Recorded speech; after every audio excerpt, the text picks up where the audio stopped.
Lifetime channel about mental health. And today our subject is Psychodrama is an action method. By the end of the 13 weeks or 10 weeks, she was leading the expedition to Mars. She was the spaceship captain.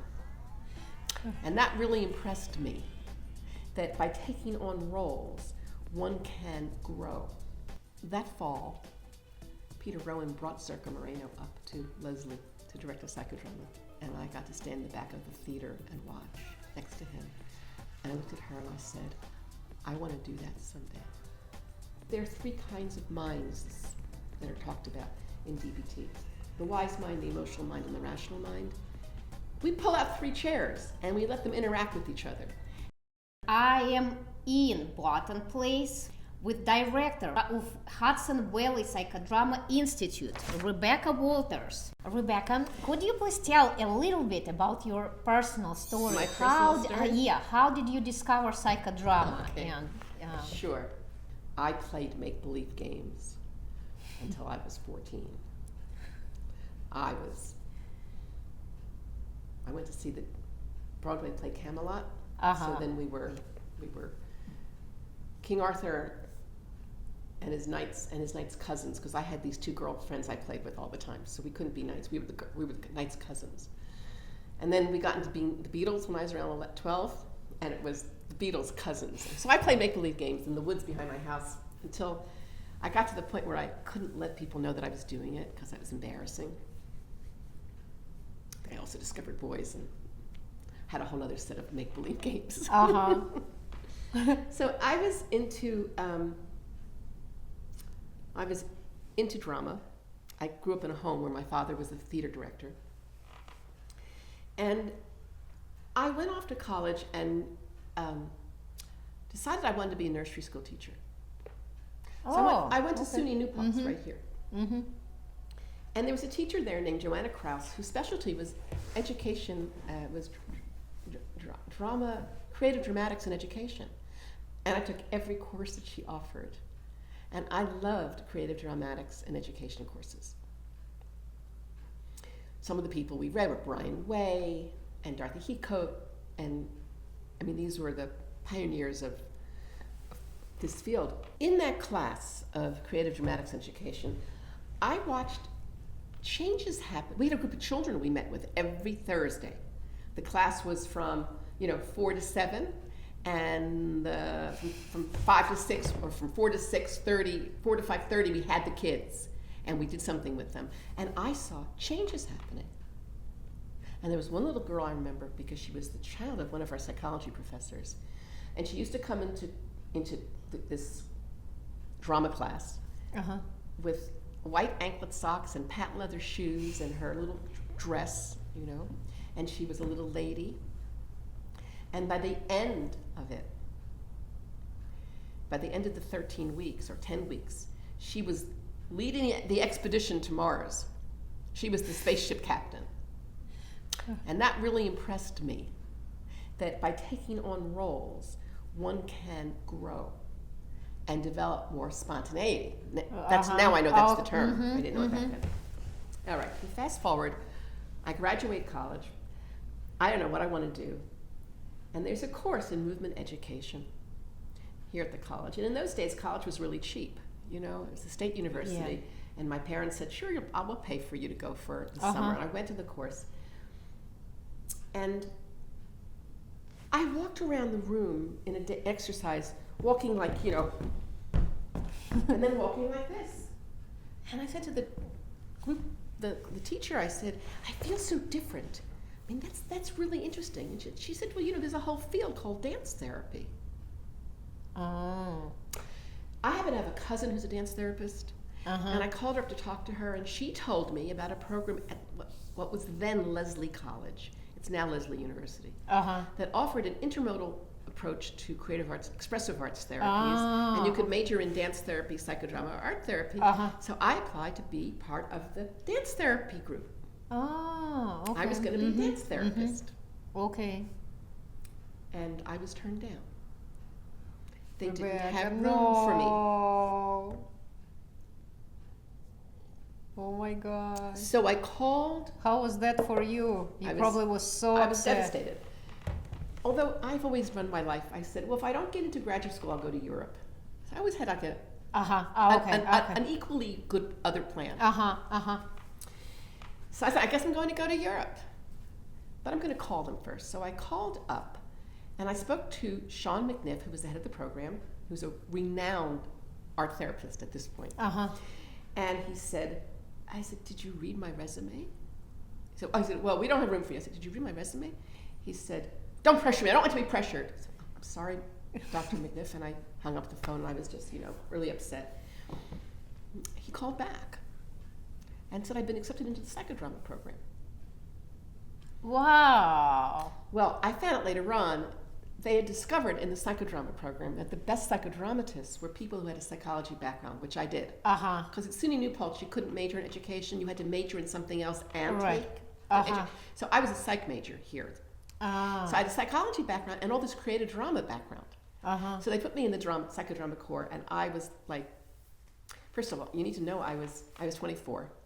And I was like, oh, I'm gonna start here, and I'm gonna transfer to the dance therapy program in January, because So I spent the first 6 weeks arguing with my teacher, Peter Rowan, about how psychodrama. I want to work with children, and psychodrama is too intense for children, and children should be doing creative drama. Peter Rowan was a child and adolescent specialist in the field, and in those 6 weeks, I began to see that psychodrama for children is creative drama, and creative drama is psychodrama. There's no difference, right?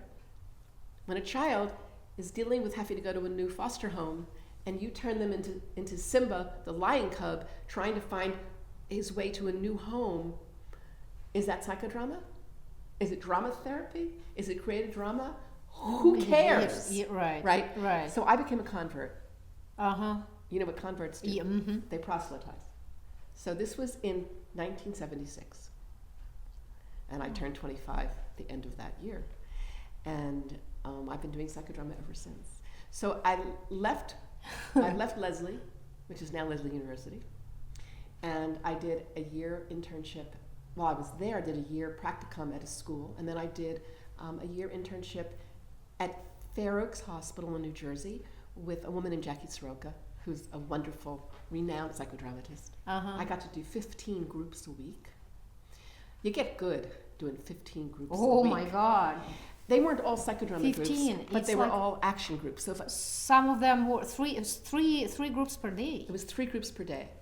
And they were psychodrama groups, they were vocational groups, they were anger management groups, but I did them all in action, because that's what I do. Wow. And I got supervision for it. Right. And then they hired me. Wow. And so for the following 3 years, I was an expressive therapist running these groups. And then I had a baby, and I took off for 4 years. And then, remember I told you I was going to be a kindergarten teacher? Oh, yes. Right? Yes. I mean, nursery school teacher. Well, I became an adolescent specialist. Meanwhile, I married a man who had gone to school to be an English high school teacher and became an early childhood teacher. So we kind of reversed. Wow, and we moved up to, at that point we'd been living in New York City. We moved up to New Paltz for him to start the Waldorf School, the Rudolf Steiner School. And I was a full-time mom for a few years, and then began working at Four Winds Hospital in 1985, and was there for 25 years. Wow. Doing psychodrama with, first with just adults, then with adolescents, and then with children. So I've run inpatient, outpatient, dually diagnosed substance abuse, mental illness, and straight mental illness, long-term, quote, borderline units, and short-term crisis units, and everything in between. I'm thinking of what would Rebecca Walters, director of Hudson Valley Psychodrama Institute, would say today to Rebecca Walters, who is 22 years old, or 24. Who was rejected from that dancing program.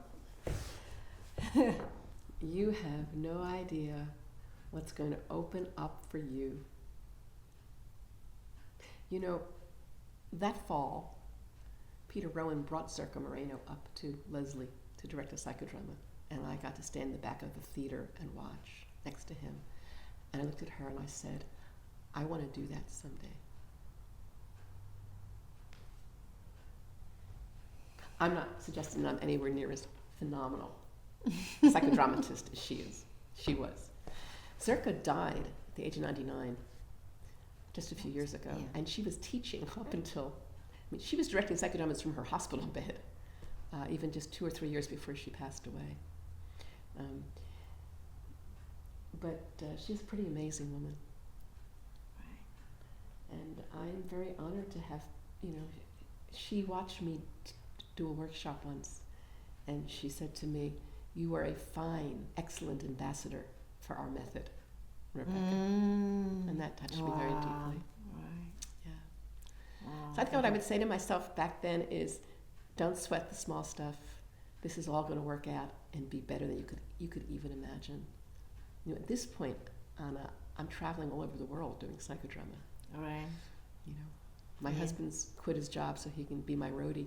All right. Wow. And we go to Singapore, and we're going to England this summer, and we'll go to Costa Rica in May of 2019 when there's a psychodrama conference there. Oh, and it's for South America psychodrama conference. It's the Iberian, it's Iberian. I mean, I'm assuming one of my students, Diego, is very involved with it, and he's invited me to come and present. I mean, obviously, I present in English, so I'm not sure it's going to work out, but I have invitations to present at conferences all over the world, which is just lovely.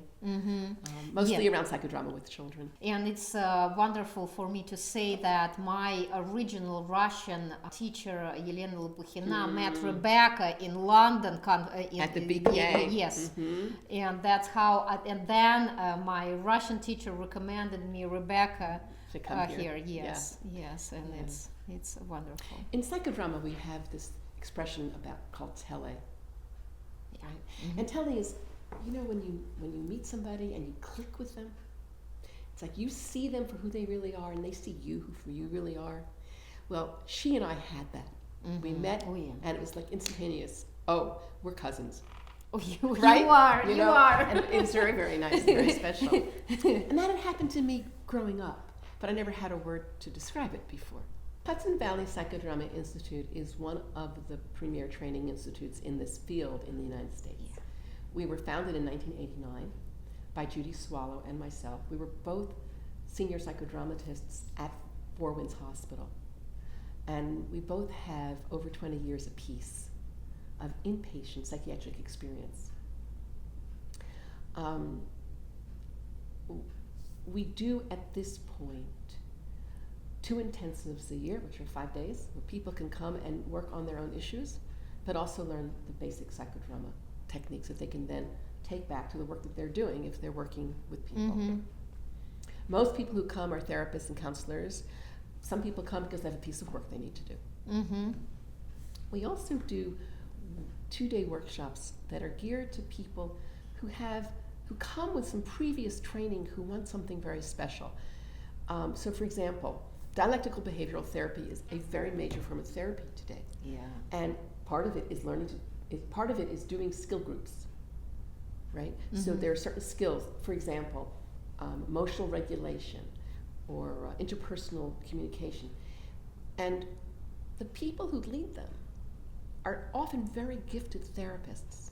But being a therapist is a different skill set than being a trainer or a teacher.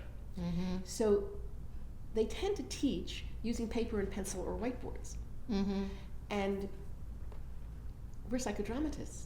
So if there are 3 kinds of minds that are talked about in DBT, the wise mind, the emotional mind, and the rational mind, we pull out 3 chairs and we let them interact with each other. And it enlivens it and gets it really juicy. We also teach them, how do you warm a group up? Role plays are great, but if no one's willing to participate, it's going to just fall flat on its face. So we teach them, how do you get the group engaged enough to be willing to try these things out? So we do workshops, DBT in action. We did one on motivational interviewing and the stages of change, which is the big buzzwords in the recovery field right now. Same thing, experiential structures that people can leave the workshop and go use. To become a psychodramatist is a long endeavor to become good at running a whole psychodrama. But to be able to use certain structures you can walk out after 2 days and be able to do that. Right. And so we have a whole series of workshops. As I said, DBT, motivational interviewing. We did a 2-day workshop on positive psychology in action, couples therapy in action. We're looking forward to doing one in the coming year on coaching in action. People do coaching. Well, you know, let's teach them how to do role reversal well. Because a lot of coaching is about role reversal, right? It's putting yourself, I have to ask my boss for a raise. Go ahead and ask him, reverse roles, and hear how you sound, right? All right. So how do you do that more effectively? So we're as an institute, we run the gamut of these introductory intensives to the specialized populations. We do workshops on psychodrama with children, sociodrama with children, fairy tales with children. We do a whole lot of children's group. Teaching therapists, how do you do this? How do you use these methods with the groups you're already running? We do the skill-based ones like DBT and motivational interviewing and stages of change, coaching, which are very geared to people who already have experience in those fields and want to learn how to put them into action. We have the core training program, which meets 18 days a year for people who want to learn to direct psychodramas. And we also have advanced directing intensives and cohorts for people who have finished most of their psychodrama training and want to focus just on directing. All right. So we run the gamut from extremely beginners to extremely experienced. Our directing cohorts attract people who are certified psychodramatists. Right, And that's how I got here into Right. core from, because I came originally there to directors intensive. Right. Yeah. And we have 2 cores. One meets Friday, Saturday, and Sunday 6 times between October and April. That tends to attract people who live driving distance. Right. And we have core that you're part of that meets 18 days 3 times a year. It meets 6 days 3 times a year. And that right now we have students who come to us from Canada,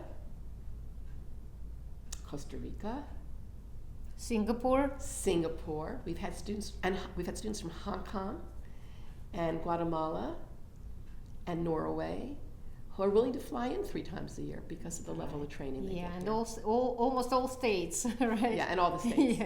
What's important for me to say, as being a student of Rebecca's student and HVPI, it is something very special because of this place also, and because of relationship when we come here and stay here, and we create all sort of this relationship between each other, and all people are from the same field, mental health field, and we are able to not totally. Yeah. We have lawyers. Oh, right. We do. Teachers. Right. Yeah. And it is very special relationship. Sometimes we know about each other much better than people we live with. Right. This is a very unique program because a lot of psychodrama programs do workshops throughout the year, but in this one you sign up for the whole year. Yeah. So it's the same group of people. Right. Which allows people to feel safe to risk directing. Yeah. Or if they don't feel safe, it gives them an opportunity to do a psychodrama about why they don't feel safe. Right. So we also spend time on the sociometry of the group, on looking at the connections between the people in the group and what's getting in the way. Yeah, and it's very powerful. I went through that process last year, and it was wonderful. Yeah. I love that. Yeah. Absolutely. HVPI stands for Hudson Valley Psychodrama Institute. Right. Thank you for watching, and see you next video. Thank you, Rebecca. You're welcome. She was incredibly supportive of me. She was of many, many people. But I was never one of her students. And and Regina Moreno, who is her stepdaughter, who was Moreno's, who was about 15 years older than Jonathan, said to me that was very special to Zerka because most of Zerka's friends were her students. And I did not have that relationship with her. It was more, community member, peer, not peer, she was obviously not my peer, but grandmother to mother age person. It was around our children and grandchildren. It wasn't around psychodrama necessarily. Yeah. It was great. I said to Eric, I can't find any of my lipsticks. He said, what are you going to do? I said, Anna will have lipsticks. Yes, I did.